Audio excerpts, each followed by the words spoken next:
यीशु मसीह के नाम से सबको जय मसीह की। आज का वचन है उत्पत्ति की किताब उसका 22 अध्याय 2 वचन।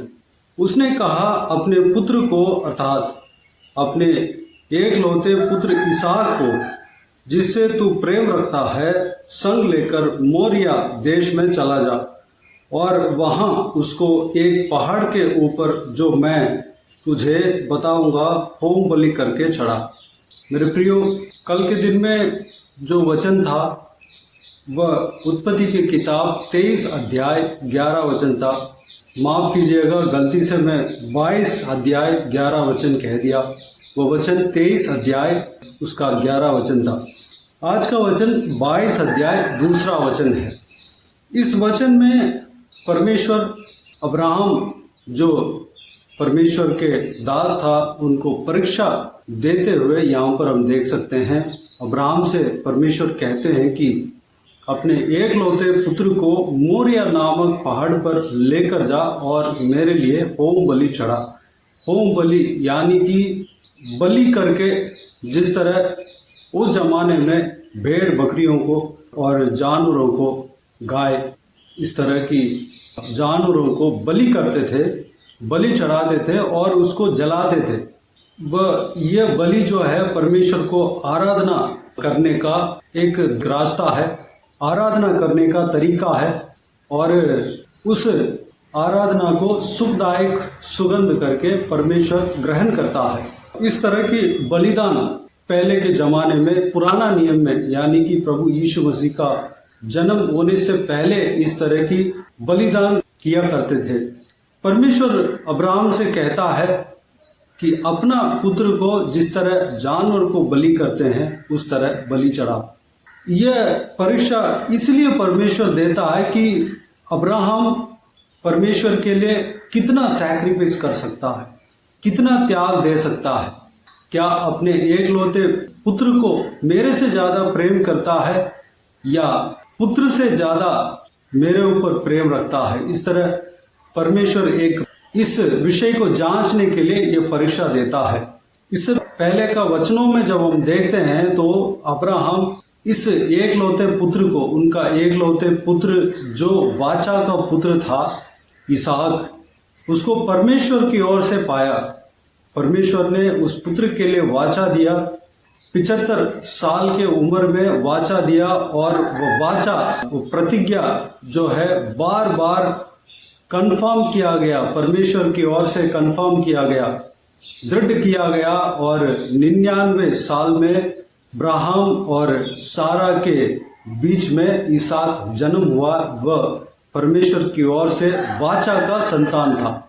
उस वाचा के संतान को परमेश्वर बलि चढ़ाने के लिए कहते हैं। यह एक परीक्षा था, क्योंकि जिस तरह हमने पहले कहा, जो अब्राहम जो परमेश्वर के दास था वह पहले की तरह परमेश्वर के ऊपर प्रेम रखता है या अपने पुत्र होने के बाद वह प्रेम जो परमेश्वर के ऊपर था पुत्र की ओर फिर गया। जो परमेश्वर के ऊपर प्रेम रखता था वो प्रेम पुत्र के ऊपर फिर तो नहीं गया, या परमेश्वर से ज्यादा अपने पुत्र से प्रेम तो नहीं कर रहा है। इस तरह की इस कार्य को जांचना था, इसलिए परमेश्वर यह परीक्षा देते हुए हम देख सकते हैं। लेकिन अब्राहम इस परीक्षा में जीत जाता है। अब्राहम को यह जरूर मालूम है कि परमेश्वर एक इंसान को बलि नहीं मांगता।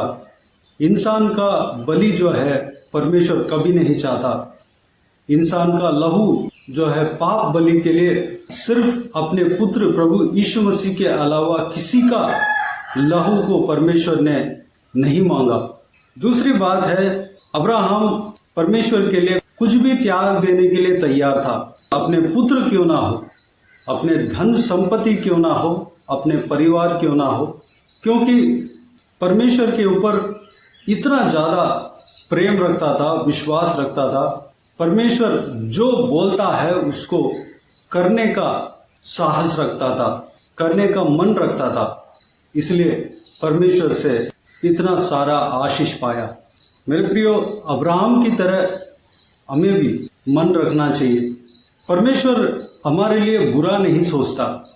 यहाँ पर हम देखते हैं कि परमेश्वर बलि चढ़ाने के लिए तो कहते हैं, लेकिन अब्राहम परमेश्वर का उस बात को मानकर जो 25 साल से इंतजार करके जो लड़का को परमेश्वर की ओर से पाया, वो भी एक लौता पुत्र था, उसको लाडले की तरह पालन पोषण किया होगा।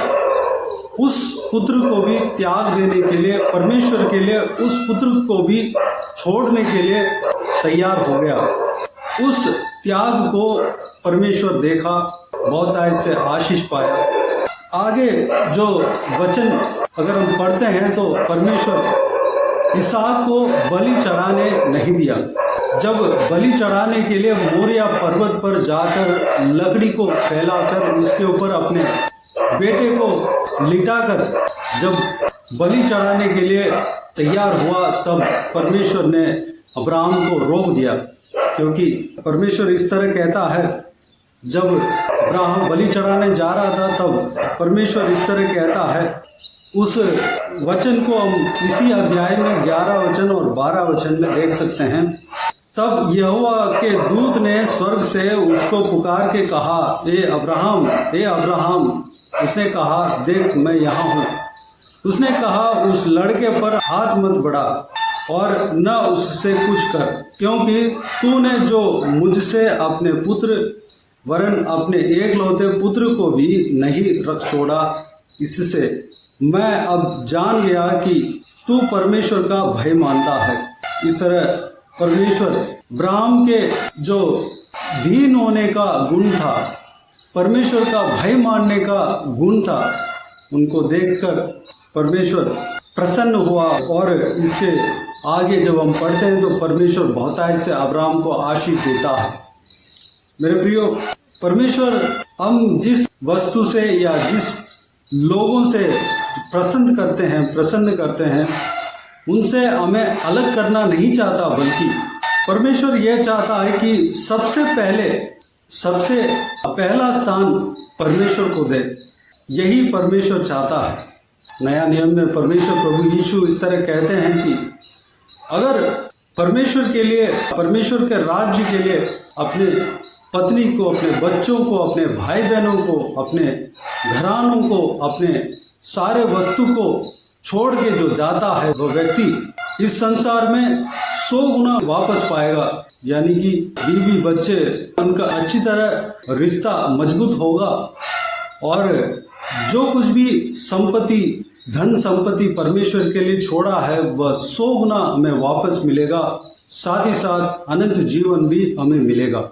मेरे प्रियो, परमेश्वर के लिए कुछ भी खोने का, कुछ भी त्याग देने का जो मन अब्राहम की तरह हमारे अंदर हो, तो परमेश्वर हमें बहुतायत से आशीष देगा।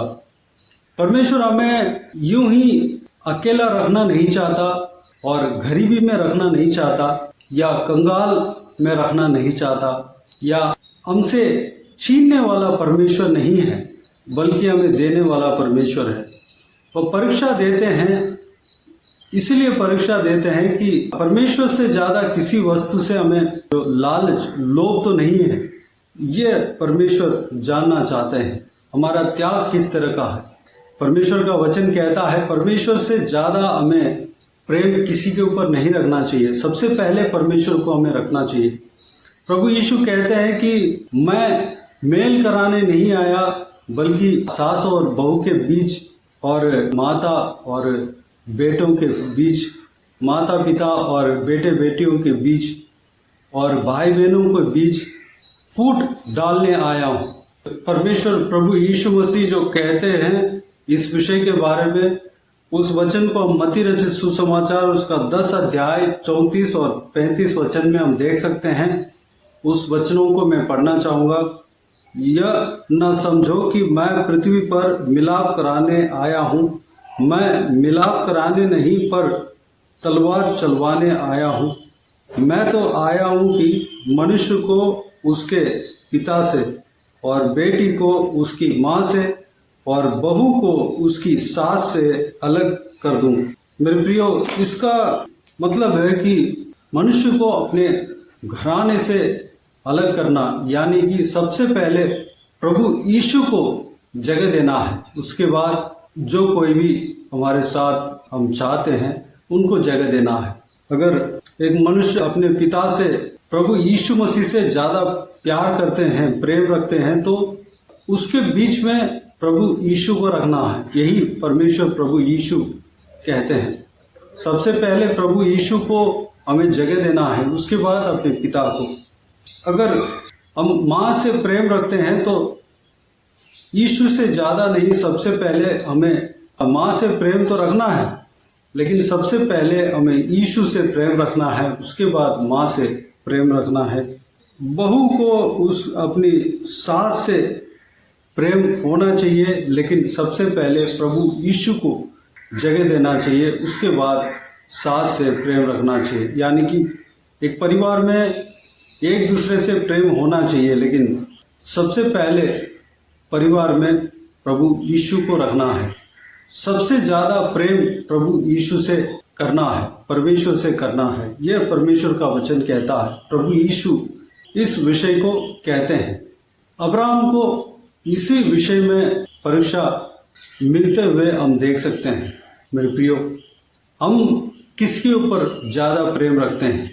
परमेश्वर के ऊपर ज़्यादा प्रेम रखते हैं या परमेश्वर से ज़्यादा अपने धन संपत्ति के ऊपर प्रेम रखते हैं? या परमेश्वर के ऊपर प्रेम रखते हैं या परमेश्वर से ज़्यादा अपने घर में किसी के ऊपर प्रेम रखते हैं? हमें अपने आप को जांचना है। जब हम परमेश्वर से ज़्यादा किसी वस्तु के ऊपर प्रेम रखते हैं तो उस रिश्ते को या उस धन संपत्ति को कौन दिया है? परमेश्वर ने ही आपको दिया है। परमेश्वर अगर चाहे तो इससे ज़्यादा धन संपत्ति आपको दे सकता है, इससे ज़्यादा वस्तु आपको दे सकता है। परमेश्वर के बिना कोई रिश्ता अधूरा है। अगर परमेश्वर को सबसे पहले हम प्रेम रखते हैं, परमेश्वर को सबसे पहला स्थान देते हैं, तो हमारा रिश्ता भी जो हमारे साथ, जो हम जिससे प्रेम रखते हैं, उनके साथ हमारा रिश्ता मजबूत होगा, ना कि अलग होगा। परमेश्वर के लिए अगर किसी भी लोगों को, किसी भी प्रेम को हम त्याग देते हैं तो वह प्रेम जो है घटेगा नहीं, बल्कि वह प्रेम बढ़ेगा, क्योंकि परमेश्वर ने ही उस रिश्ते को, उस प्रेम को बनाया है। जिस तरह हम परमेश्वर का वचन में देखते हैं, अगर हम परमेश्वर प्रभु यीशु के लिए कुछ भी चीज़ को त्यागते हैं, वह हमें 100 गुना वापस मिलेगा, खोएगा नहीं। 100 गुना हमें वापस मिलेगा। हम जो कुछ भी परमेश्वर के लिए छोड़ते हैं वह हमें 100 गुना मिलेगा। अगर कोई भी रिश्ता को हम परमेश्वर के लिए छोड़ते हैं, परमेश्वर के लिए हम त्याग देते हैं, तो वह रिश्ता हमें और भी मजबूत होगा। परमेश्वर उस रिश्ते को तोड़ेगा नहीं। यहाँ पर अब्राहम परमेश्वर के लिए अपने एकलौते पुत्र को त्याग देने के लिए तैयार हुआ। बाद में जब हम देखते हैं तो वही ईसाक के द्वारा आशीष पाया गया, परमेश्वर की ओर से आशीष मिला। अब्राहम के बाद इसहाक को आशीष मिला, इसहाक के बाद याकूब के सारे संतान आशीष पाए। उसी वंश में प्रभु यीशु उत्पन्न हुआ, परमेश्वर का वंश कहलाया गया। मेरे प्रियो, हमें अब्राहम की तरह परमेश्वर के लिए कुछ भी त्यागने का मन हमारे अंदर होना चाहिए। परमेश्वर हमें बहुतायत से आशीष देगा। आइए हम प्रार्थना में जाएं। स्वर्ग पिता दयालु परमेश्वर, आपको धन्यवाद देता हूँ आज के इस आपके बहुमूल्य वचन के लिए। आपको धन्यवाद देता हूँ परमेश्वर, बीते हुए दिनों में हमें संभाला, बचाया, सुरक्षित रखा। आपको धन्यवाद देता हूँ आज के इस आपके बहुमूल्य वचनों के द्वारा हमने जो कुछ भी मनन किया है, सारे बातों के लिए आपको धन्यवाद देता हूँ परमेश्वर। अब्राहम के अंदर जो गुण, जो त्याग देने का गुण था, आपके भय मानने का गुण था, हमारे अंदर देना परमेश्वर। अब्राहम को आपने जो कुछ भी कहा परमेश्वर, उस कार्य को करने के लिए तैयार था परमेश्वर। भले अपने एकलौते पुत्र को बलिदान देने के लिए आपने कहा, उस बात को भी मानकर, आपके भय मानकर उस कार्य को किया। पिताजी, वह गुण हमारे अंदर होने पाए। पिता, जो कोई भी परीक्षा अब्राहम को हुआ और उस परीक्षा में अब्राहम जीता और आशीष पाया, जिस तरह अब्राहम ने जीता परमेश्वर, हम भी हर परीक्षा में जीतने पाए। हम अपने जीवन में सबसे पहले आपको पहला स्थान देने पाए, हर जगह आपको पहला स्थान देने पाए, परमेश्वर अनुग्रह देना। पिताजी, हम जो कुछ भी आपके लिए त्याग देते हैं वह 100 गुना हमें वापस आप देंगे, आप 100 गुना हमें आशीष देंगे, उस चीज में आशीष देंगे। आपको धन्यवाद देता हूँ परमेश्वर। अगर हम अपने रिश्ते को आपके लिए हम खोते हैं तो परमेश्वर वह रिश्ता और भी मजबूत होता है, ना कि घटता है परमेश्वर। पिताजी, हम हमेशा हर बात पे आपको पहला स्थान देने पाए परमेश्वर।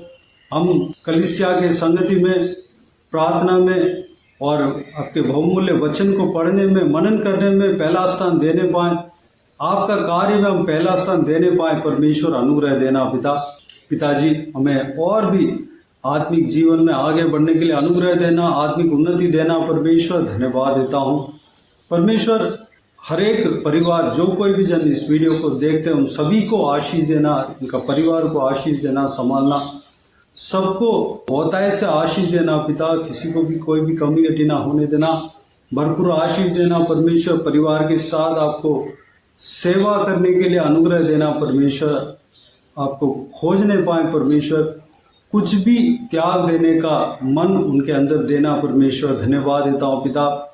हालेलुया परमेश्वर। हर एक परिवार में आप प्रथम स्थान लेने पाए परमेश्वर, अनुग्रह देना, प्रथम स्थान बनने पाए। हालेलुया। धन्यवाद देता हूँ परमेश्वर। ये कार्य परमेश्वर सारे जन, जो कोई भी जन इस वीडियो को देख रहे हैं परमेश्वर, सब लोग समझने पाए, अपने जीवन में काम में लाने पाए परमेश्वर, अनुग्रह देना। बाकी सारे बातों को आपके हाथों में सौंपते हैं परमेश्वर। जो कोई भी जन इस वीडियो को देखते हैं उन सभी को आशीष देना, संभालना। जो कोई भी जन दुखी है परमेश्वर, सारा दुख को दूर करना, आंसू को बहाना। जो कोई भी जन बीमार है परमेश्वर, उनको आपके हाथों में सौंपते हैं, उन्हें छूना, चंगा करना परमेश्वर। प्रभु यीशु मसीह के नाम से चंगा होने पाए, अनुग्रह देना।